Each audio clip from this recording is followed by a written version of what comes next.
Buenas tardes, amados hermanos.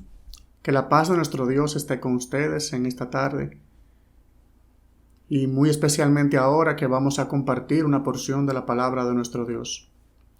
Primeramente vamos a inclinar nuestros rostros para ponernos delante de Él en oración. Oremos. Soberano Dios y Padre nuestro, venimos, Señor, delante de tu presencia, suplicándote, Padre, que tengas a bien perdonar nuestros pecados, que tengas a bien, Señor, recibir nuestras oraciones como olor fragante delante de ti, Señor, y nuestras súplicas. Te suplicamos, Padre, que nos asistas, porque ¿quiénes somos nosotros, Señor? Nuestra insuficiencia es muy grande, Padre, para venir delante de ti acorde a nuestros propios méritos, sino que es en los méritos de Cristo que venimos, Señor, esperando que tú nos perdones. Nos asistas, Señor, en esta tarde que vamos a compartir tu palabra, esperando que ella cale en nuestros corazones y que el trabajo para el cual tú la envías sea cumplido, Señor, cabalmente, conforme a la promesa de tu palabra. Te lo rogamos, Señor, venimos con corazones contritos delante de ti. Te lo pedimos, Padre, en el nombre de Cristo. Amén. Vamos a leer en el Salmo 78, la porción de la palabra la cual vamos a compartir en esta tarde, se encuentra aquí en el Salmo 78, en los versículos 52 al 57. Y nos dice de la siguiente manera la palabra de Dios. Hizo salir a su pueblo como ovejas, y los llevó por el desierto como un rebaño. Luego los guió con seguridad, de modo que no tuvieron temor, y el mar cubrió a sus enemigos. Los trajo después a las fronteras de su tierra santa, a este monte que ganó su mano derecha. Echó las naciones delante de ellos, con cuerdas repartió sus tierras en heredad, e hizo habitar a sus moradas a las tribus de Israel. Pero ellos tentaron y enojaron al Dios Altísimo, y no guardaron su testimonio, sino que se volvieron y se rebelaron como sus padres, se volvieron como arco engañoso. Hermanos, en este salmo vemos cómo el Señor desde el principio trató al pueblo de Israel como su pueblo amado, y cómo constantemente ellos se rebelaban contra Dios, olvidando las maravillas que Él había hecho a favor suyo. Dios tuvo misericordia de ellos y con hechos portentosos los sacó de la esclavitud egipcia. Él mandó las plagas a Faraón, hecho que todos ellos vieron. Una noche, Dios mandó su ángel y todo primogénito murió.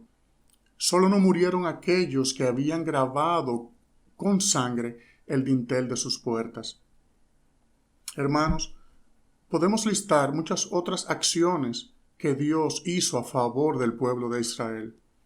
Por ejemplo, Dios abrió el mar y ellos pasaron. Luego de esto, Dios cerró el mar y sus enemigos murieron allí. También les dio comida sin tener que trabajarla. Dice en este mismo salmo, en el versículo 25, que comidas de noble comieron ellos. Les dio cobijo de día y calor de noche. Sus vestidos y sus calzados no se gastaban, hermanos. Qué pueblo más privilegiado. Tuvieron sed y Dios abrió la peña y brotaron las aguas. Qué pueblo más afortunado, ¿eh? Con todo esto, siempre buscaban con qué desagradar a Dios, con qué ser malagradecidos y dejar de lado todo lo que Dios había hecho en medio de ellos. Se hicieron una imagen de oro para adorar. Se quejaron de la comida gratuita que Dios había provisto para ellos en el desierto. Llegaron a la tierra prometida y no confiaron en que Dios se las daría. Sin duda alguna, el pueblo de Dios, el pueblo de Israel, era un pueblo insolente, quejón, irreverente, egoísta y sobremanera ingrato. Aun Dios, habiendo hecho provisión para sus necesidades, los libró de las manos opresoras de la esclavitud egipcia. El pueblo recordaba con nostalgia los alimentos que sus antiguos amos le proveían de balde, cosa que era mentira, no era de balde. Se quejaban de la monotonía de tener que comer y saciar su hambre con el maná de todos los días. Parecía que no estaban conscientes del milagro que ya era poder comer todos los días alimento que venía del cielo, alimento provisto por Dios directamente. Dios los protegía en gran manera, pero el pueblo no lo agradecía. Lo daban por sentado, como si todo aquello era normal que sucediera. No podían ver la evidente providencia de Dios, su bondad, su amor, su fidelidad para con ellos, y no solamente miraban aquellas cosas en las que carecían, no miraban la mano de Dios obrar en medio de ellos. Hasta aquí, hermanos, quiero que hagamos un alto para que meditemos en algo. ¿Qué hay de nosotros, hermanos? ¿No somos nosotros un reflejo vivo de lo que es el pueblo de Israel? ¿No nos comportamos ingratamente también? No olvidamos, hermanos, con facilidad las obras que Dios hace a favor nuestro. No ponemos nuestra confianza y nuestra mirada en otras cosas que no son Dios, por ejemplo, nuestros bienes, nuestros logros, todas aquellas cosas que nos hacen ver seguros.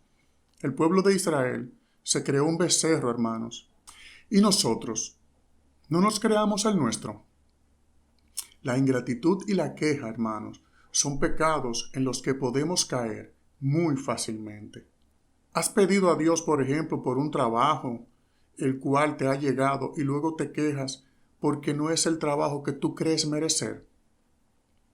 ¿Le has pedido a Dios, por ejemplo, por provisión y luego de que la tienes se te olvida quién fue el que la proveyó?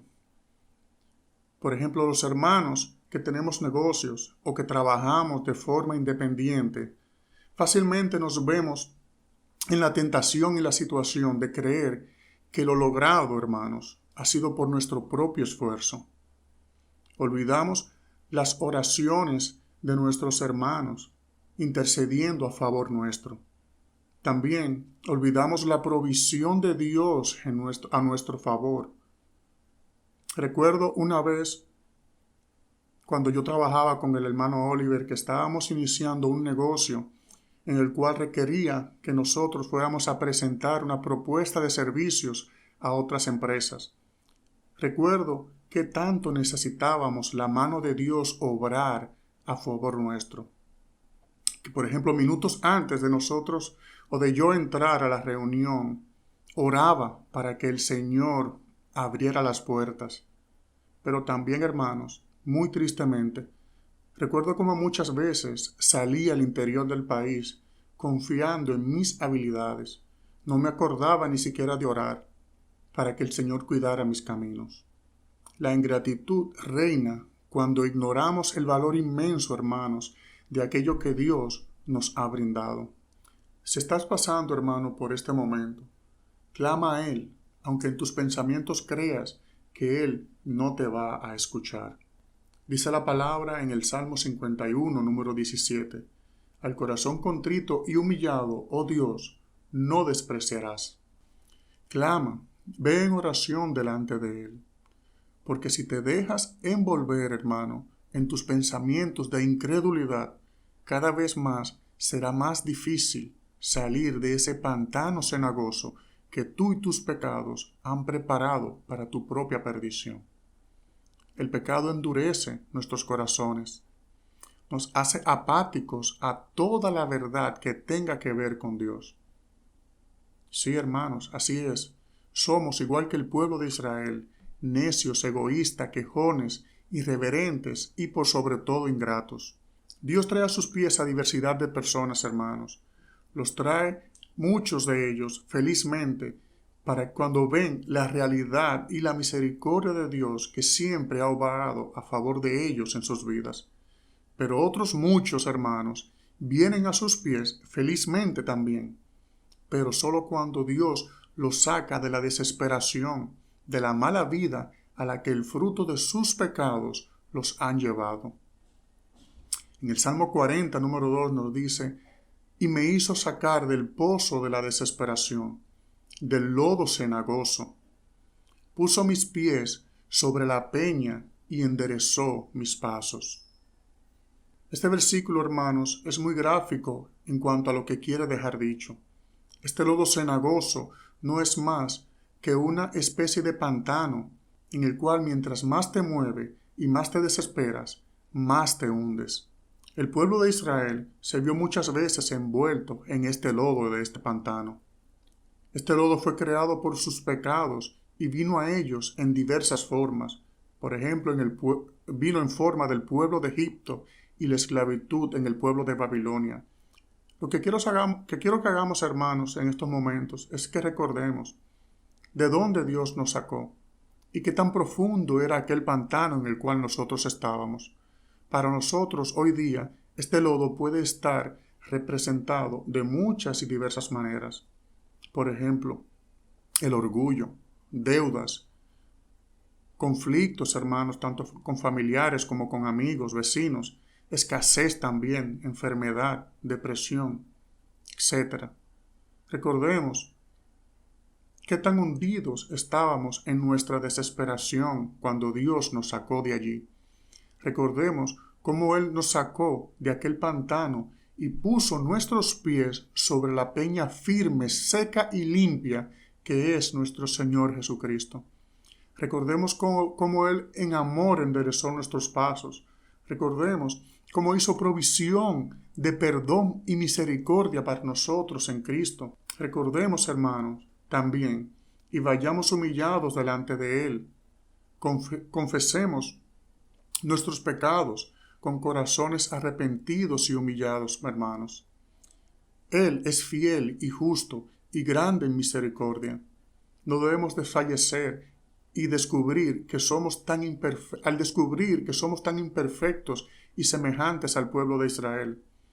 De sus tropiezos, hermanos, podemos aprender, tanto para enmendar nuestras conductas como para aprender que nuestro Dios es también un Dios misericordioso. Hermanos, es importante que hagamos este ejercicio de reflexión en todo aquello que Dios ha provisto para nosotros, comenzando por la salvación que ni remotamente nosotros merecemos.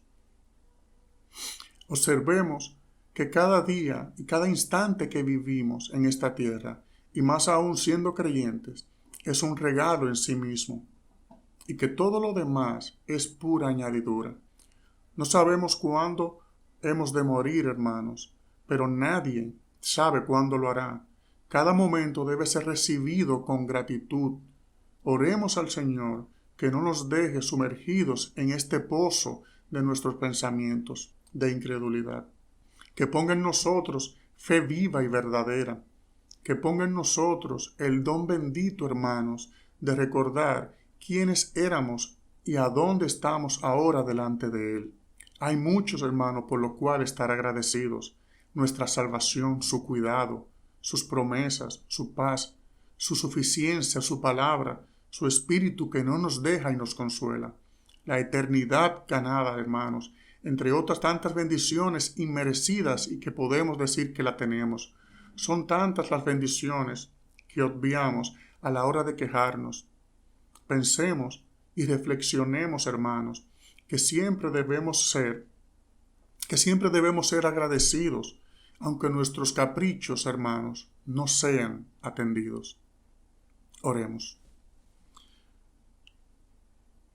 Padre, venimos, Señor, delante de ti, humillados, Señor, humillados, Padre, y agradecidos de tu misericordia para con nosotros. Aun cuando nosotros no atendemos dignamente, Padre, a tu favor para con nosotros, Señor. Tú eres fiel y siempre cumples tu palabra. Por eso nosotros te rogamos, Señor. Te imploramos que sigas teniendo misericordia de nosotros. Perdones nuestros pecados de incredulidad. Perdone nuestro pecado, Señor, de ingratitud.